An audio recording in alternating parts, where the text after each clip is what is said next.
Hi నమస్తే welcome to ABN legal. ఇటీవల మనం చూస్తున్నాము ప్రజాప్రతినిధులను తరచుగా అరెస్టు చేస్తున్న సంఘటనలు మనకు కనిపిస్తున్నాయి. అసలు ఈ అరెస్టులు ఎందుకు చేస్తారు?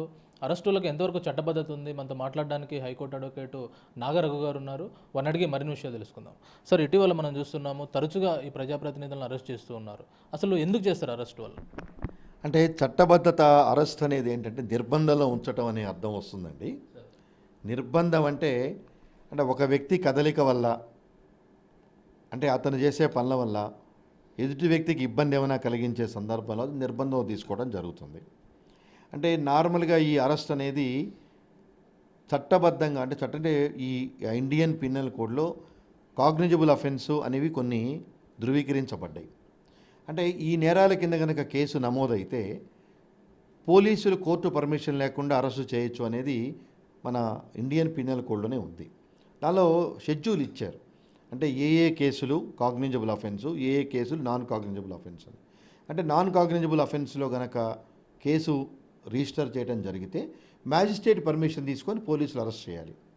మెయిన్గా ఇప్పుడు ఇటీవల ఆర్నేష్ కుమార్ అనే జడ్జిమెంట్ వచ్చిన తర్వాత 498A కేసులు, అలాగే 7 సంవత్సరాల లోపు శిక్ష ఉన్న కేసులన్నిటికీ డైరెక్ట్గా అరెస్ట్ చేయకుండా, అంటే ఇప్పుడు చీటింగ్ ఉందండి, దానికి 7 ఏళ్ళు శిక్ష, 498A 3 ఏళ్ళు శిక్ష, ఇట్లా కొన్ని నేరాలు దాన్ని కాగ్నిజబుల్గా గుర్తించబడ్డ 7 సంవత్సరాల లోపు వాటికి పనిష్మెంట్ ఏవైతే ఉన్నాయో ఈ నేరాలన్నిటినీ ఇదివరకు డైరెక్ట్గా పోలీసులు అరెస్ట్ చేసే వెసులుబాటు ఉండేది. అంటే ఇప్పుడు కూడా చేయొచ్చు. కానీ supreme court Arnesh Kumar versus state of యూపీలో జడ్జిమెంట్ ఏమి ఇచ్చిందంటే 7 సంవత్సరాల లోపు కనుక ఉన్న నేరాలు జరిగిన శిక్ష వాటికి ముందుగా నోటీస్ ఇవ్వండి. దాన్ని 41A నోటీస్ ఇచ్చి నిన్ను ఎందుకు అరెస్ట్ చేయకూడదని అడగండి. అతను ఇచ్చిన కారణాలు కనుక సంతృప్తి చెందకపోతే ఇన్వెస్టిగేషన్ ఆఫీసరు అప్పుడు 41(1)(2) సబ్ క్లాస్ కింద రీజన్స్ రాసుకొని మ్యాజిస్ట్రేట్ ముందు అరెస్ట్ చేయొచ్చు. సో అరెస్టు మెయిన్ ఉద్దేశం ఏంటంటే శాంతి భద్రతకు విఘాతం కలిగిన, లేదంటే ఒక నేరం చేసినారని మోపబడ్డప్పుడు ఇన్వెస్టిగేషన్ పూర్తి అయ్యే వరకు ఇతను బయట ఉంటే ఇన్వెస్టిగేషన్ ఇబ్బంది అవుతుందనో, అంటే సాక్ష్యాన్ని తారుమారు చేస్తారనో, లేకపోతే ఇంకెవరు సాక్ష్యాన్ని భయభ్రాంతులు చేస్తారనో, ఇలాంటి అప్రహెన్షన్స్ లేకుండా నిర్బంధాలు తీసుకోవడం జరుగుతుందండి. అంటే ఇటీవల మనం చూస్తున్నాము పొలిటీషియన్స్ని ఎక్కువగా, అంటే వాళ్ళు ప్రతిపక్షం వాళ్ళు కావచ్చు, లేదా ప్రభుత్వానికి వ్యతిరేకంగా మాట్లాడిన వాళ్ళని కావచ్చు, వీళ్ళని అరెస్ట్ చేస్తున్నారు కదా, దీనికి ఎంతవరకు చట్టబద్ధత ఉంది? అంటే ఇప్పుడు ప్రతిపక్షాలను అరెస్ట్ చేయడం అనేది నార్మల్గా జరిగేదే ఏ స్టేట్లో అయినా. ప్రతిపక్షాలు ఎప్పుడైతే ప్రభుత్వ విధానాలను తప్పుపడతారో, అంటే వాళ్ళు ధర్నాల రూపంలో లేకపోతే ప్రొసెషన్ రూపంలో వీళ్ళు తమ నిరసనని వ్యక్తం చేస్తారు. ఫర్ ఎగ్జాంపుల్ చలో రాజ్భవన్ ఉంది, ఓ పార్టీ పిలుపునిస్తుంది, నార్మల్గా పర్మిషన్ తీసుకోవాలి. పర్మిషన్ తీసుకోకుండా వీళ్ళు ఆ పర్టికులర్ ధర్నాలు చేస్తున్నప్పుడు, అంటే ఆ ర్యాలీ నిర్వహిస్తున్నప్పుడు శాంతి భద్రతకు విఘాతం జరుగుతుందని భావించినప్పుడు తప్పనిసరిగా వీళ్ళు అదుపులో తీసుకుంటారు. ఎందుకంటే ప్రివెంటివ్ మెజర్స్, అంటే వీళ్ళు ఫర్ ఎగ్జాంపుల్ గాంధీ భవన్ నుంచి రాజ్భవన్ వరకు వచ్చే దానిలో ఇంత పెద్ద మాస్ ప్రదర్శన జరుగుతున్నప్పుడు ట్రాఫిక్ సమస్యలు కావచ్చు, ఆ ట్రాఫిక్ సమస్యల వల్ల దానిలో అంబులెన్సు ఇరుక్కుపోవచ్చు, అంటే ఇంపార్టెన్స్ ఎమర్జెన్సీ సర్వీసులు ఆగిపోవచ్చు. సో అందుకని కొన్నిటికి వీళ్ళు ముందు పర్మిషన్ తీసుకోవాలి. సంబంధిత పోలీస్ అధికారి దగ్గర పర్మిషన్ తీసుకోకుండా కనుక ప్రజాప్రతినిధులు కానీ, మీరు అడిగారు ప్రతిపక్షంలో ఉన్న వాళ్ళు మెయిన్ చేసేది ఏంటంటే 2 రీజన్స్. ఒకటి వాళ్ళ ఉనికి కోసం, రెండోది ప్రభుత్వం చేస్తున్న చర్యలను విమర్శించడానికి. ప్రభుత్వం చేసే చర్యలు విమర్శించడం అనేది పార్టీగా వాళ్ళ బాధ్యత.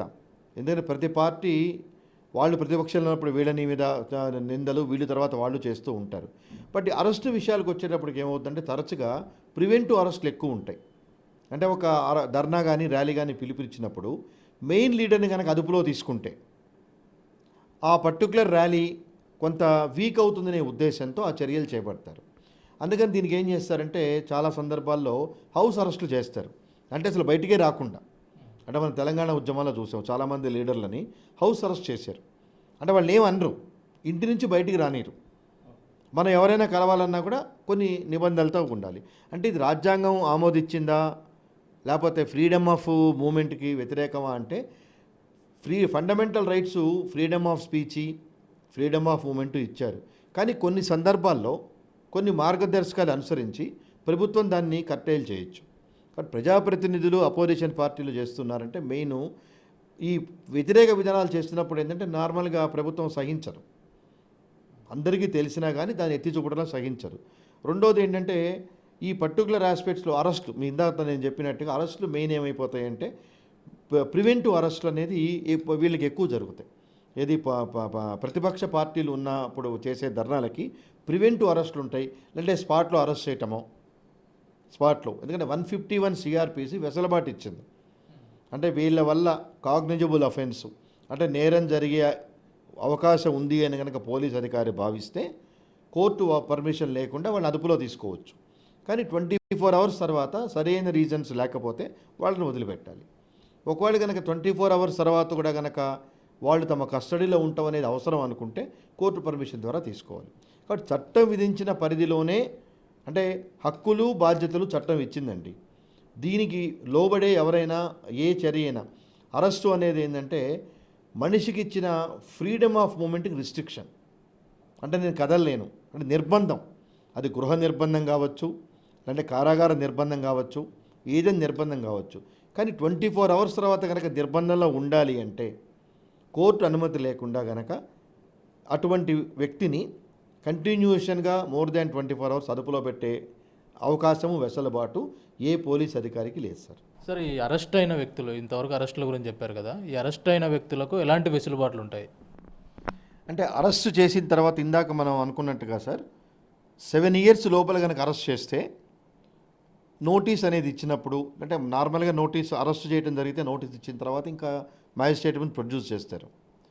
ఏ రీజన్స్లో 7 ఇయర్స్ లోపల నేరాలు ఉన్నా కూడా వీళ్ళని పోలీసులు అరెస్ట్ చేశారు అనే రికార్డు పరిశీలించిన తర్వాత మ్యాజిస్ట్రేటు బెయిల్ ఇవ్వచ్చు, లేకపోతే జ్యుడిషియల్ రిమాండ్కి పంపించవచ్చు. But still he's entitle for bail. అంటే జ్యుడిషియల్ రిమాండ్కి మ్యాజిస్ట్రేట్ పంపించినా బెయిల్కి అప్లై చేసుకోవచ్చు. ఒకసారి ఆ మ్యాజిస్ట్రేట్ కోర్టు కనుక బెయిల్ రిజెక్ట్ చేస్తే నెక్స్ట్ అతనుకున్న options district court, high court, supreme court వరకు వెళ్ళొచ్చు. సో ఇది అరెస్టు చేసినప్పుడు. అలాగే కొన్ని నేరాలకి చట్టమే యాంటిసిపేటరీ బెయిల్ అనే వెసులుబాటు కల్పించింది. సెక్షన్ 438. అంటే నా మీద కేసు రిజిస్టర్ అయింది, నన్ను అరెస్ట్ చేసే అవకాశం ఉంది, అది 7 ఇయర్స్ లోపల కావచ్చు, అబోవ్ 7 ఇయర్స్ కావచ్చు.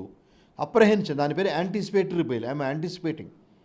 అండ్ దాని 438 సిఆర్పిసి యొక్క ఉద్దేశమే ముందు అరెస్టులని కాపాడుకోవటానికి వెసులుబాటు.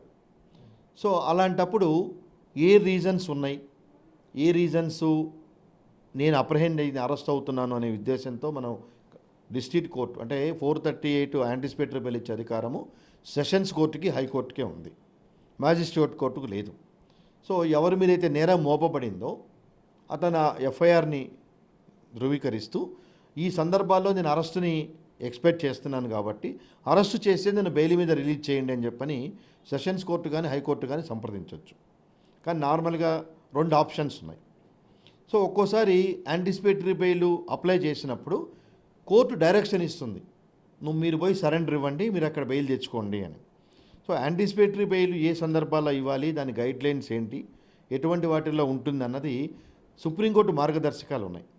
అంటే అరెస్టులు అనేది చట్టబద్ధం ఎలా ఉందో అరెస్ట్ అయిన పర్సన్ని రిలీజ్ చేసే సందర్భాల్లో కూడా ఉన్నత న్యాయస్థానాల వెసులుబాటు ఉన్నాయి. సో ఎక్కడైనా ఈ పోలీసులు వాళ్ళ అధికారాలను కనుక అతిక్రమించి వ్యక్తి స్వేచ్ఛకు భంగం కలిగించి ఇల్లీగల్ అరెస్టులు చేస్తే ఆ పోలీస్ అధికారుల మీద కూడా చర్యలు తీసుకునే వెసులుబాటు ఈ పౌరులకి చట్టం కల్పించింది. కాబట్టి అరెస్ట్ అనేది చేసినంత మాత్రాన మనకది సహేతుకం అయితే సంతోషం. మనది ఇల్లీగల్ అరెస్ట్ అని కనుక భావిస్తే మనం ప్రభుత్వం మీద, అధికారుల మీద చట్టపరమైన చర్యలు తీసుకునే వెసులుబాటు చట్టం కల్పించిందండి.